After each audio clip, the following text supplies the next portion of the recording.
lot of flack, you know, you suck, pull your pants down, which is kind of creepy. I'm not gonna pull my pants down.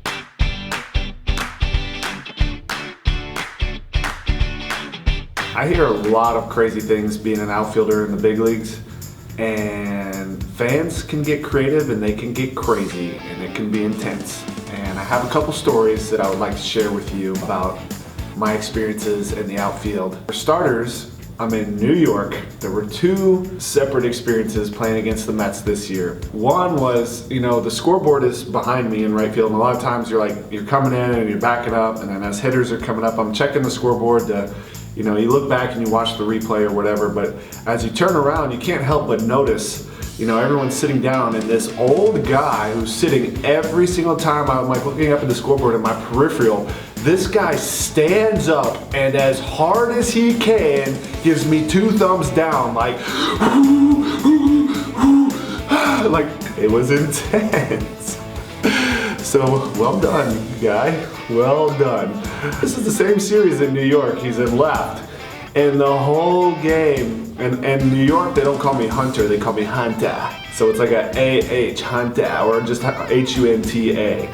And he's kind of jacked, and he's going, Hunter, Hunter, like for 9 innings. And I'm like, eventually he's gonna stop. Like, why is he saying Hunter? This game, I think we were down all the way to the 9th inning, but in the 7th inning, I decided to look at him. I hadn't seen what he looked like at this time. I'm like, who the heck is saying Hunter for 7 innings without like a break? Your voice has to hurt.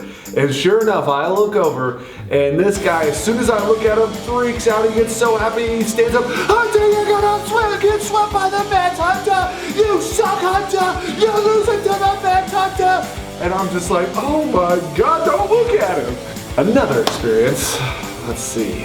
This was actually before I was a Giant. This was playing in San Francisco. There was an older lady. I never saw what this lady looked like. I only heard her, and it was during batting practice. I was playing with the Astros, and you guys know when I play baseball, I wear my pants up.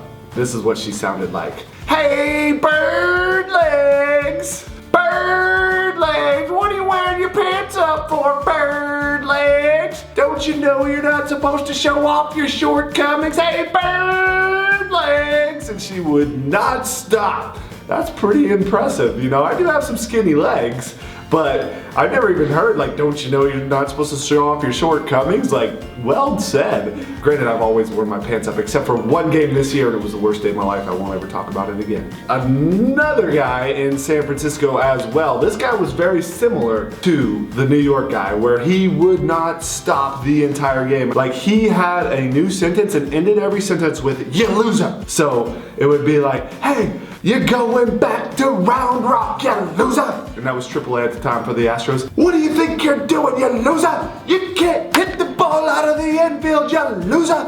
And so all game, I'm just hearing this. Hey, scoot back, you loser. Scoot in, you loser. And sure enough, same kind of thing. I'm like, who is this guy that's saying loser for 9 innings? So I turn around about the 7th inning, and it's a guy in a wheelchair with like a complete beard. So this guy in a wheelchair freaks out when I look at him again. I guess that should be like a sign, like stop looking at him. But you gotta kind of see it, you know? And sure enough, he freaks out when I look at him. He's like, don't look at me, Pence, you loser! You're gonna go back to Round Rock, you are gonna lose! You loser, loser, loser!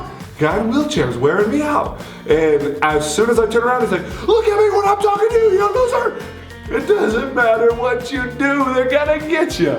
It was a wonderful experience, and I give that guy mad props. I've always given San Francisco credit for being one of the toughest places to play as a visiting player, and I'm sure a lot of players will give you the same.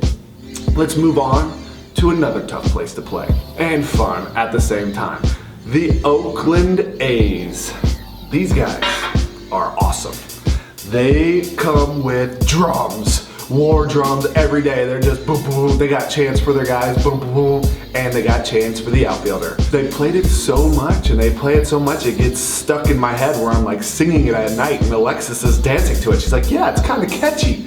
And it's like, boom, boom, boom, boom, boom, boom, boom, boom. Pence, you suck. And the whole, like, as the drums are going, boom, boom, boom, boom, boom, boom, boom, Pence, you suck. The entire game, and you're just like, But mad props to the Oakland Athletics and their fans in right field. They are awesome. Okay, this was in Cincinnati, and Cincinnati at nighttime can secretly get kind of funny and weird and fun, because it feels like there's a lot of like fraternity guys that like to go out and drink a ton of beers and right, and so about the 7th or 8th inning is when it really pipes up in Cincinnati, and all sorts of, you never know what you're gonna get, but it's definitely a good time. And some, I can't quite remember a ton, but there was one guy that was like, Pence, I'm from Philly. I'll give you $100 to come back to Philly. Pence, come on, man, $100. And he wouldn't let up about it. What is it gonna take, man? You want more than that? And it was just like pretty hilarious hearing him say that. And I gotta say, that was really kind gesture. Grateful for my time in Philly, and glad that a lot of the fans said that they wanted me back. Super sweet. Love it in San Francisco though. That guy was funny. $100 to go back to Philly. Oh, I think this was in Cincinnati too. It could have been anywhere though. I don't really remember, but someone at some point dropped that your mom makes a good breakfast. That's rude, but she does. She does make a good breakfast. And I don't like what you're trying to insinuate there, buddy. This happens in Atlanta a lot. Where they get going, like every step you take, they'll be like left, right, left, right, left, right, and they're like trying to like do that thing, and I start dancing out there. I start like faking them out, like because it's like as your foot hits the ground, so I'll like act like my foot's gonna hit the ground and stop it, and then I'll start doing like some shuffles, some icky shuffles, some dance moves, some right, left, right, and they love it. They eat that up. That's a good time. Always enjoy the right, left. There was one time that a guy was like, Pence, you look like an idiot with your socks. And I was like, here's another guy telling me I look like an idiot with my socks. And right after, some girl yells out, no he doesn't, he looks hot. And then the whole crowd's like, oh. And I was kind of like feeling good about myself. I was like, yeah, Lex, check it out, girl. Ooh, a couple extra stretches, let's go. Probably had a good at that time. These are just a few that I can remember off the top of my head, but next year I'll try to write some of them down.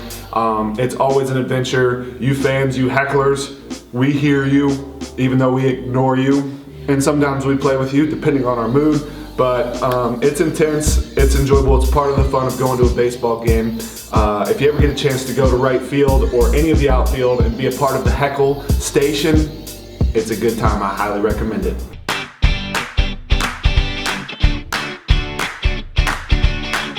Thank you guys so much. Hope you enjoyed the video, and let us know what you think in the comments below.